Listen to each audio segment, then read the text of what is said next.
program known as DACA that was effectuated under the Obama administration is being rescinded. Ending the previous administration's disrespect for the legislative process is an important first step. We are people of compassion and we are people of law. But there is nothing compassionate about the failure to enforce immigration laws. Enforcing the law saves lives, protects communities and taxpayers, and prevents human suffering.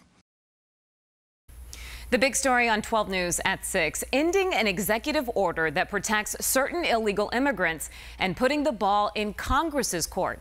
The Trump administration is rescinding the DACA program, which was put in place during the Obama era as a temporary measure until Congress passed immigration reform. Will Congress be able to get something done in the next 6 months? More on that in just a second. But first, we turn to Team 12's Charly Edsitty, who's verifying some of the biggest questions that people are asking about the decision.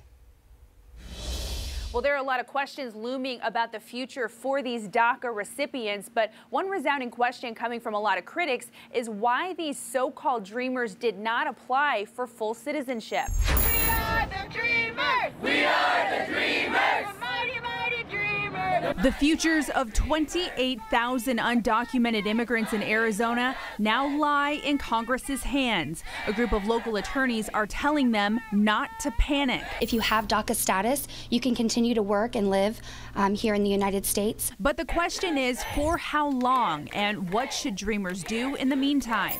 For DACA recipients whose status will be expiring between September 5th and March 5th of next year can continue to renew their status up until October 5th. Any application submitted after that will be rejected, so it's very important that you renew if you can. Any new applications for DACA status are being rejected. The group is also urging dreamers not to travel outside of the United States. And so if ever there was a group that's going to be strong-willed and fight in this sort of offensive approach, this is the group that's going to do it. Some critics question why dreamers have not pursued any kind of permanent citizenship while protected by DACA. But these attorneys explain that for most, it was never an option. The vast majority of people with DACA had no way to get to any other status. Many of those that were eligible to get other statuses after they got DACA did. But for over 90% of the people who had DACA, they were never eligible to get anything but DACA. And the group has released a list of attorneys who are willing to provide some legal advice to DACA recipients free of charge. We have that information posted on our 12 News homepage. Charly Edsitty, 12 News.